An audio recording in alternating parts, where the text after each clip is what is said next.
आज महाराष्ट्र से लौटा हूँ। मैं 2 दिन सीआईडी की कस्टडी में था। किसानों को लेकर मैंने अमिताभ बच्चन, हेमा मालिनी, सनी देओल और तमाम सेलिब्रिटियों के घर के बाहर प्रोटेस्ट किया, जिस कारण मैं कस्टडी में था। अगर देश के प्रधानमंत्री जी की माता जी नोटबंदी की कतार में लगती हैं तो वो देशभक्त कहलाती हैं, और देश के किसान की माँ किसान आंदोलन में आती है तो वो आतंकवादी कहलाती है। क्यों इस देश के किसान के लिए उन कोबरा वायर्स का प्रयोग किया गया? वो कोबरा वायर्स, वो कटीले तार जो आप अपने खेत के अंदर आवारा पशुओं को रोकने के लिए नहीं लगा सकते, वो देश के किसान को रोकने के लिए लगाए गए। क्या देश के किसान की हालत देश की सरकार की नज़र में आवारा पशुओं से भी बदतर है? वो हराम का खाने वाला 24 घंटे टेलीविजन पर मोदी मोदी मोदी मोदी कर हराम का खाने वाला आज ओएमजीसी में डायरेक्टर बन गया, संबित पात्रा। समझ रहे हैं? इस देश की मीडिया जितना बरेली के बाजार का झुमका नहीं गिरा मोदी सरकार में, उतना स्तर देश की मीडिया का गिर चुका है। तो मीडिया तो बिक चुकी है। जिस तरीके से आपने देखा है ना, होटल के बाहर कुत्ते जो हैं वो झूठी प्लेटों का इंतजार करते हैं, वही हाल है देश की मीडिया का। चौथा स्तंभ नहीं है, देश की सरकार की गुलामी करने में लगी हुई है। कुत्ता भी जिसका नमक खाता है, रोटी खाता है, वफादारी करता है, ये तो उससे भी गैर गुजरे हैं। तो इस देश के चौथे स्तंभ हैं मान, मर्यादा, प्रतिष्ठा और गरिमा का सम्मान रखिए, वरना वो दिन दूर नहीं जब आप हाथ में माइक पकड़कर कहेंगे कि माँ की कसम खा रहा हूँ, इस बार सच्ची खबर दिखा रहा हूँ, लेकिन कोई भी आपकी बात पे यकीन नहीं करेगा।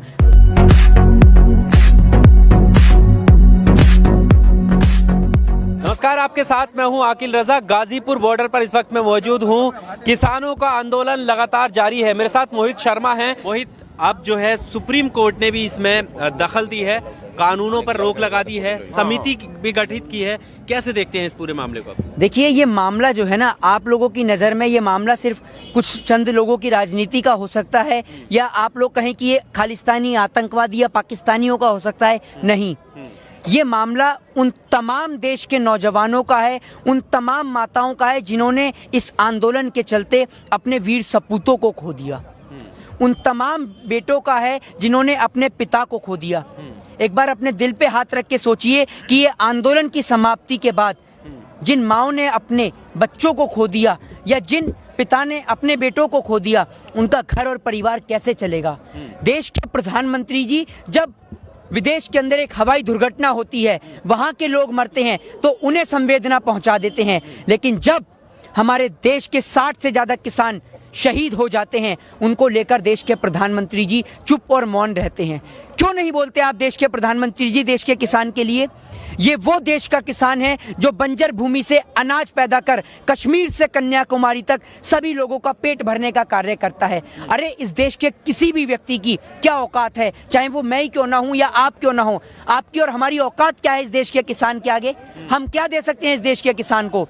लेकिन इस देश का किसान हमें बहुत कुछ देता है, सबसे मेन हमारा पेट भरता है। और आज आपके लिए और मेरे लिए, दोनों के लिए शर्म की बात है कि हमारे देश का किसान हमारी आंखों के सामने सड़कों पर ठंड में, ठिठुरती ठंड के अंदर बैठा हुआ है, और आप और हम उसके लिए कुछ नहीं कर पा रहे। और हमारे देश की सरकार उन्हें संबोधित कर रही है तो खालिस्तानी, आतंकवादी, पाकिस्तानी, टेररिस्ट के नाम से।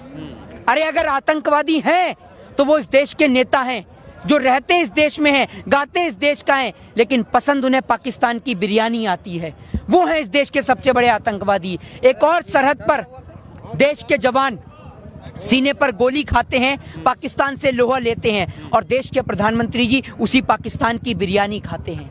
आज देश का किसान यहाँ पर बैठा हुआ है और देश की सरकार को उनको लेकर मन के अंदर जरा सी भी संवेदना नहीं है। देश का किसान शहीद होता जा रहा है। अरे जरा सोच के तो देखिए, देश का किसान कहाँ से आपको आतंकवादी दिख रहा है जनाब? आतंकवादी तो लोगों की जान लेता है, और ये तो लोगों का पेट भरने वाला व्यक्ति है। ये आपको आतंकवादी नजर आता है क्या?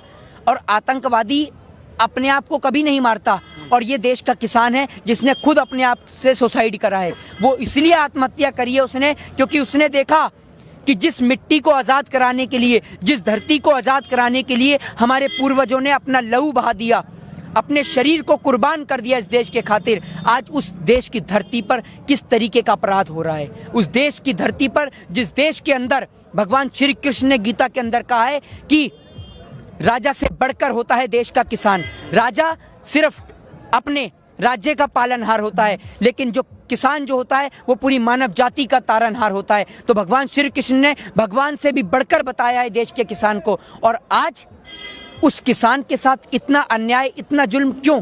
किस लिए भाई?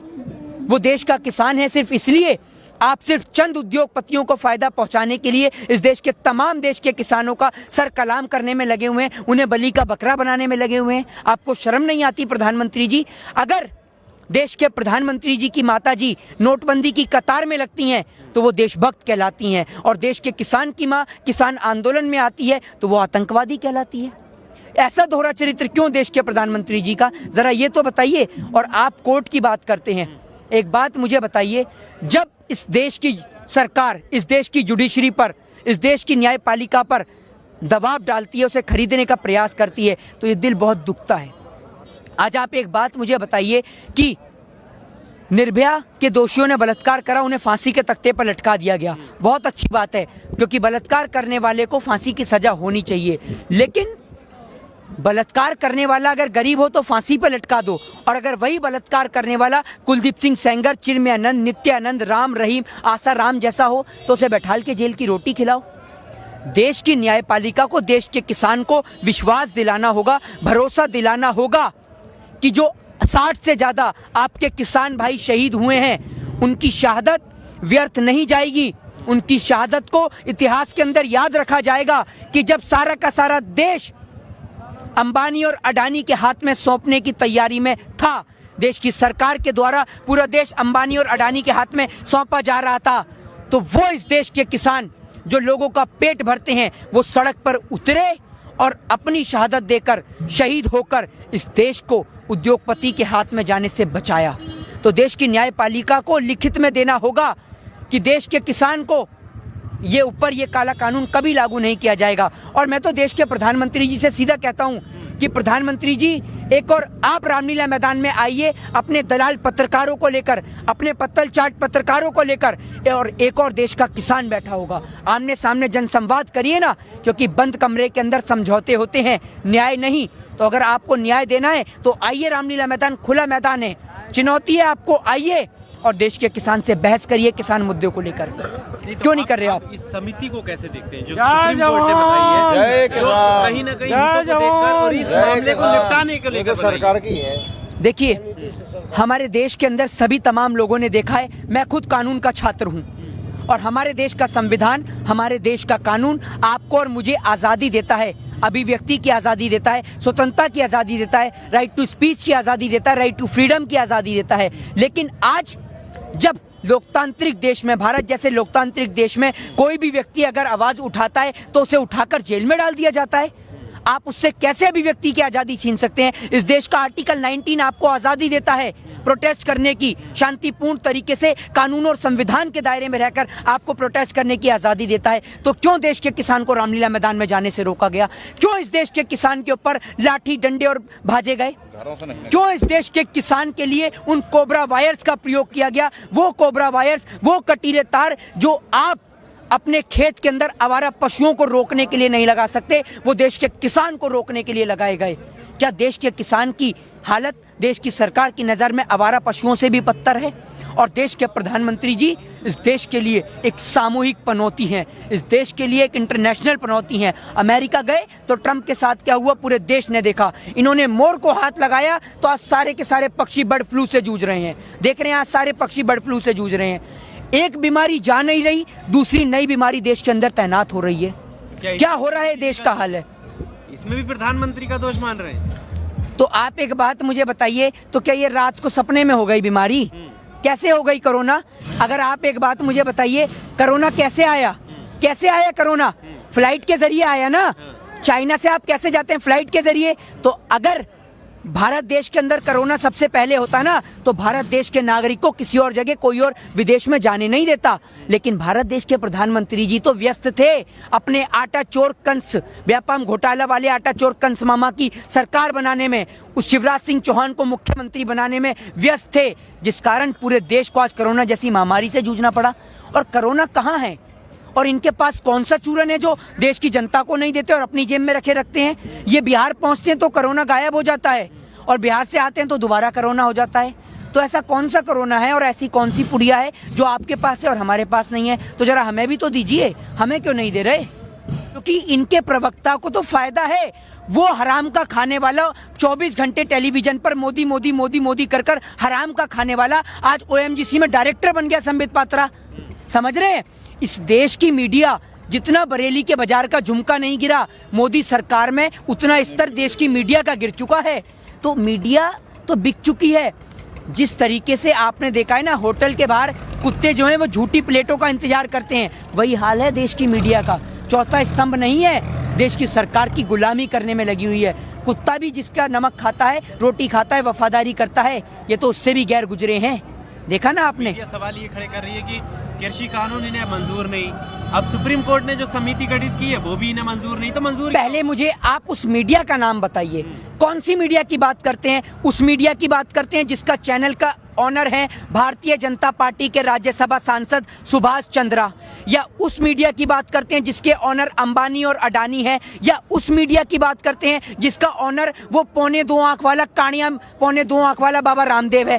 कौन सी मीडिया की बात करते हैं, जरा मुझे ये बताइए। है कोई सी मीडिया? या उस मीडिया की बात करते हैं उस पत्रकार दीपक चौरसिया की जो 24 घंटे हिंदू, मुस्लिम, पाकिस्तान, चाइना की बात करता है? तो उन मीडिया का नाम भी तो बताइए। आपके एक सूत्र के कारण कश्मीर से कन्याकुमारी तक पूरे देश के अंदर आतंक फैल जाता है, लेकिन आपके सूत्र का पता ही नहीं चलता। कहाँ है वो सूत्र, जरा बताइए। तो आप तो कह देते हैं सूत्रों के हवाले से पता चला, ढूंढते रहिए सूत्र।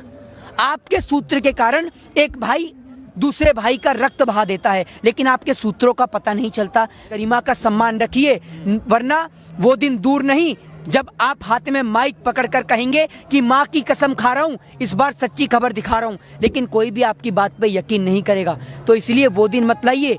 देश के अंदर पत्रकारिता करते हैं तो पत्रकारिता का सम्मान करिए, और देश के अंदर देश के किसान की बात को रखिए, क्योंकि अगर देश का किसान नहीं रहेगा तो बिना किसी बाढ़ के, बिना किसी सुनामी के और बिना किसी प्राकृतिक आपदा के इस देश के अंदर भूखमरी छा जाएगी। ये देश भूख से ग्रस्त हो जाएगा। तो देश के किसान को सम्मान कीजिए और देश के किसान को वापस जल्द से जल्द घर पे पहुंचाने की बात कीजिए। जय हिंद, जय भारत।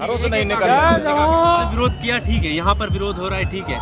विरोध के साथ साथ आप उन प्रतिनिधि का विरोध करें जिन्हें आपने चुनकर भेजा, जो आपकी बात नहीं सुन रहे। उनका विरोध करने का क्या मतलब है? जो स्टार हैं, जो फिल्म सिटी में है, या जो अलग व्यापार कर रहे हैं, इन सब। देखिए, मैं अभी आज महाराष्ट्र से लौटा हूँ। मैं 2 दिन CID की कस्टडी में था।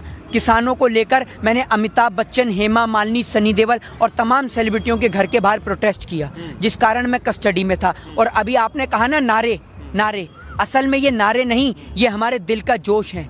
और हमारे देश के लिए, हमारे गौरव, हमारे लिए हमारे मान सम्मान की बात है इस देश का जवान और इस देश का किसान। और ये हमारे लिए सिर्फ एक नारा नहीं, हमारे लिए गौरव, हमारी मान मर्यादा, हमारी प्रतिष्ठा और हमारा अभिमान है इस देश का जवान और इस देश का किसान। और मैं बड़े ही गौरव और मान सम्मान के साथ कहता हूँ, जय जवान और जय किसान। जय जवान। हम लोग इसलिए रहे क्योंकि हम लोगों ने सनी देओल, हेमा मालिनी और तमाम लोगों का विरोध करा। अमिताभ बच्चन वो हैं जो एक नवरत्न तेल का प्रचार करते हैं, बनियान का प्रचार करते हैं तो पूरा देश बनियान खरीदता है, तेल का प्रचार करते हैं तो पूरा देश तेल खरीदता है। तो आज देश का किसान जब सड़क पे बैठा हुआ है तो उसको लेकर अपनी राय क्यों नहीं रख रहे? सनी देओल जिन्होंने अभिनेता से नेता बने और संसद भवन तक का सफर अगर तय कराया है तो हमारे देश के किसान भाइयों ने कराया है, इन तमाम किसान भाइयों ने कराया है। तो आज जब ये किसान भाई परेशानी से जूझ रहे हैं तो आप इनके लिए उठ के आपसे आया नहीं जाता और आप वहां जाके अपने आलीशान बंगलों में बैठ गए।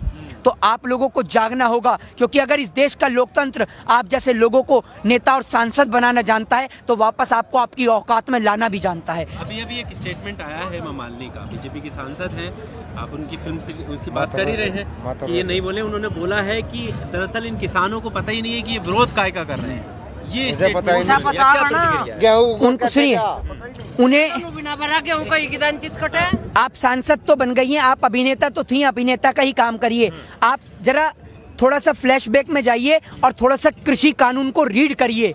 1950 से 1960 ईस्वी के अंदर यही सेम कानून अमेरिका और यूरोप के कई देशों में लागू किया गया और तकरीबन 70 साल से ज्यादा हो गए हैं। वहाँ के किसान की हालत बद से बदतर है। वहाँ के किसान पूर्ण रूप से सब्सिडी पर निर्भर हैं। तो जब अमेरिका और यूरोप जैसी डेवलप कंट्रियों का ये हाल है तो सोचिए भारत देश जो अभी विकास के दायरे में है और मोदी जी के राज में तो और GDP गिर चुकी है, उसका क्या हाल होगा। बिहार के अंदर 2006 के अंदर APMC एक्ट लागू किया गया और आज भी बिहार के किसान अपनी फसल को बेचने के लिए पंजाब और दिल्ली पर निर्भर रहते हैं। तो देश के किसान के लिए हेमा मालिनी जी, इन बिलों को आप रीड करिए। आपको नहीं पता कृषि कानून के बारे में, और आप तो, आपका बस नहीं चल रहा, आप तो कहते हैं सुप्रीम कोर्ट को भी नहीं पता। तो आप सुप्रीम कोर्ट से ज़्यादा पढ़ी लिखी हैं क्या? ये आपकी कोई फिल्म की शूटिंग नहीं चल रही, ये रियलिटी है। तो रियलिटी में आइए, शूटिंग को छोड़िए और रियलिटी में आकर देश के किसान के साथ आइए। आपकी तरह नहीं कि आप लोग झूठ मूठ में गेहूं काटने के लिए पहुंच गई। ऐसे आप राजनीति नहीं होती। आप आइए, देश के किसान को समर्थन कीजिए, क्योंकि कुर्सी तो दोबारा मिल सकती है, लेकिन अगर देश के किसान ने आपको नकार दिया तो आपको दोबारा कभी मौका नहीं मिलेगा। जय हिंद, जय भारत।